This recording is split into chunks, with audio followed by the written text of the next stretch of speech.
Hello guys, ipapakita ko ulit itong aking mga ampon, mga babies na si Muning at saka si Mingming.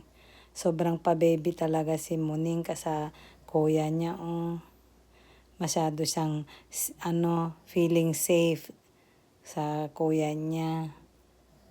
Ang ganda ng samahan nila. Very protected din naman si Mingming sa kapatid niya, kay Muning.